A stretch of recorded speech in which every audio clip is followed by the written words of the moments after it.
Despite projecting to be a mediocre draft class, the 2020 NBA draft has already produced some of the better young talents in the league, whether that be the comedic and explosive Anthony Edwards, or the crafty and ever-exciting Lamelo Ball. Many rookies have already made a notable impression across NBA fan bases. However, a player of this same draft class that I feel is getting unnecessary criticism and flat disrespect is James Wiseman. He was literally drafted last year and showed promise for the Warriors when healthy. However, the only time you hear about him nowadays is if people are including him in trade packages for one player or the other. So in this video, we'll address reasons as to why many people have already jumped off the James Wiseman hype train, and also as to why giving up or looking over his high ceiling would be a major mistake. But before we do that, be sure to leave a like, as each like makes a massive difference for this channel and helps this channel get out of the 7th ring of hell. And also, if you end up enjoying the video, then feel free to subscribe to the channel. Despite making the 2019 NBA Finals, the 2020 season for the Golden State Warriors was disastrous to say the least. Klay missed the entirety of the season due to a torn ACL that he sustained in that aforementioned finals. Curry would break his hand and miss the majority of the season, and the supporting cast was more of a G League tryout team more than anything. The only saving grace of the season was that, for one, the Warriors were able to get good compensation for D'Angelo Russell, as they would get Andrew Wiggins and what would become the number 7 pick in the 2021 NBA Draft. Moreover, the second bright spot of having a lackluster season was that the Warriors received the number 2 pick, setting them up with either a great trade asset or a solid contributor on a cheap deal. But as we all know, the Warriors selected James Wiseman with the number 2 pick, an athletic 7-footer with all the physical tools to succeed in the NBA. Having a 7'6" wingspan, his combination of elite size, agility, and defensive promise would presumably make him a solid contributor for the Golden State Warriors right off the bat.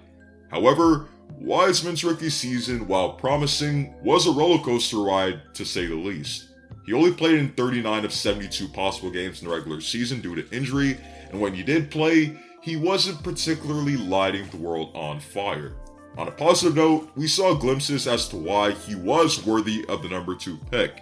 His athleticism that he was lauded for out of college was on full display, and utilized his physical gifts to be a solid defensive presence, and even showed to be making progress on his outside shot. But as for the negatives, he struggled with consistency, his positioning at times was out of whack defensively. Ha! You'll pull it away and I'll land flat on my back and kill myself. And he has ways to go with respect to filling out his frame and polishing his offensive game. On top of that, Lamelo Ball showing out and being sensational his rookie season doesn't help either. However, Wiseman's struggles were quite predictable and quite honestly justifiable. For one, he literally only played 3 games in college prior to eligibility, cutting his season short. Compounded by the fact that there was no summer league and the fact that the draft was pushed back from what should have been June to all the way to November because of the pandemic, you can see the rationale behind his struggles. If you barely played in college and didn't even play in the summer league or even the NBA preseason, then of course you're gonna struggle. Wiseman's rookie season was more or less imported straight from the start of his rookie season with Memphis, so what was expected out of him was just a conglomeration of the bonuses and critiques in his career at that point. Growing pains are inevitable with rookies, especially ones like Wiseman who don't even get to run the show for their respective teams, having a much more conservative role. We should be patient with him because he's literally only 20 years old and has the potential to be a great player in this league. Injuries marred his rookie season, and some would even make the case that the Warriors were better without Wiseman due to them having that late season stride when he was out with injury. However, he still has the physical tools to be great, and the improvement in his jumper just shows that he's willing to put in the work to add stuff to his offensive arsenal. Even though the Warriors are trying to contend for a title next season, I genuinely believe that Wiseman can be a key contributor at the 5 for this team next season and even beyond. Steve Kerr recently said that he hopes James Wiseman follows DeAndre Ayton's trajectory, and while they aren't exactly the same player, I think that Golden State is a place where he can develop and even maximize his full potential. As you can tell, I'm pretty high on James Wiseman still, and judging him for his rookie season alone shouldn't be the reason why people should jump off the hype train. But even with that being said, the question as to whether the Warriors should consider trading him in a package to get an all-star caliber player is still a discussion that needs to be had. The Warriors are at a point where they can't afford to lose any more of the prime years of Steph, Clay, and Draymond as a core. Thus, it's logical to at least present the idea of trading Wiseman. On one side of the fence, you could argue that while Wiseman still needs time to develop, his play style can be conducive of winning basketball, given that, bare minimum, he's a lob target and at least a body at the 5 defensively. But on the other side of the fence, you could argue that dealing Wiseman in a package that gets you an all-star sets you up better and catapults you further into your chances of contention next season, barring injury.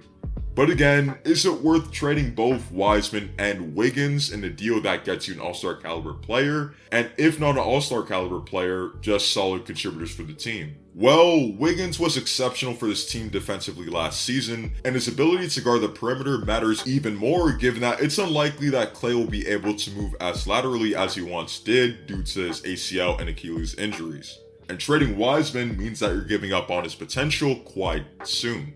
But at the end of the day, the Warriors have a great problem on their hands. They have the assets to make a significant move, but they could also keep Wiggins and bet on Wiseman's potential. I'm excited to see what's next for the Golden State Warriors and pray that injuries won't be their portion in 2022. Knock on wood. Thank you guys for watching. Be sure to leave a like if you haven't already, as it helps the channel grow and it helps the channel get out of algorithm hell. And if you enjoyed the video, feel free to subscribe to the channel as we're on the road to 1500. If you like 2K experiments such as whether a college team could beat an NBA team, which is the best height in the NBA, different things like that, then be sure to check out my second channel of Off the Dribble. It'll be somewhere in the description. Also, if you guys want me to bring back the 2015 Warriors series or the LeBron's Finals Opponent series, then feel free to comment down below and leave a like. Thank you guys for listening and stay tuned.